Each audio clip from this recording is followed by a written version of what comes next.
Hearing is an essential part of communication that we take for granted often. Dr. Angela Graves of the Hearing Healthcare Center is here this morning with some insightful information about hearing loss and how it can lead to social isolation. Good morning. Good morning. So glad you could be with us. Now, let's talk about this is a real issue, and if people aren't struggling with hearing loss, they don't really probably understand just how big a deal this is. But when we start losing hearing, we sort of disconnect from other social interactions. What's happening? What's happening is our only mode of communication, our only way to build relationships through speech and listening is being taken away from us little by little.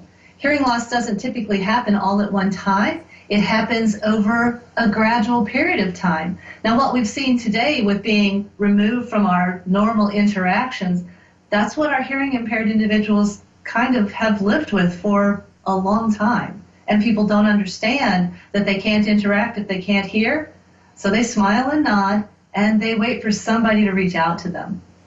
Well, you know, it really is a problem, and because you lose your hearing sort of in degrees, when people don't realize it. So when others tell the person who's losing their hearing, what's the best way to convey to a family member that you think they might be losing their hearing? Oh, I wish I could answer that. It's hard, isn't it? A lot of times people take offense. Yeah, well, if you would just speak more clearly, I would hear you just fine. I hear the TV just fine, but of course the TV is up to like 80 on volume. I think the best way to really approach somebody that you love is, you know, I know that you can do better because you've been missing what I've been saying.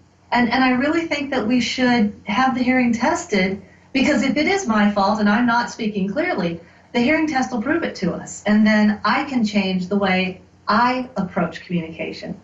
And it's always better to say, what can I do to help you, rather than you ought to do this.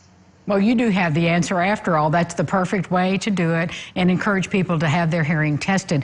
You know, why do we begin to disconnect when we start losing our hearing? What's really going on? What's really going on is, man, I've asked 3 times for the person to repeat themselves, and they just won't. They won't speak clearly, so I guess I'm not important enough. I will tell you a real quick story about my parents. When my dad started to lose his hearing, he believed that mom had stopped talking to him. Oh. And she believed that he had stopped listening to her. And it was all about the hearing loss. But once people get their beliefs in their tight little grip, it's really hard to get them to think differently. That's a great story and really illustrative of the problem. So let everybody know, Angela, where you're located and what your hours of operation are. We are at 3101 North Green River Road, Suite 510, and we are open Monday through Friday, 8 to 5, closed from noon to 1 for lunch. Has your business model changed since the pandemic has hit us all? My business model has been and always will be to give the best service I possibly can to every individual who walks through my door. We have instituted some curbside service, and we are getting on this virtual remote care bandwagon. We're waiting for our webcam to arrive sometime this week. So we are offering some different options, but first and foremost, we want to care for each of our clients individually. Angela, it's such a pleasure to have you on the show. It's a joy to talk to you. Stay well. You too, Angie. Thank you. Bye-bye. We'll be back with more Lifestyles right after this.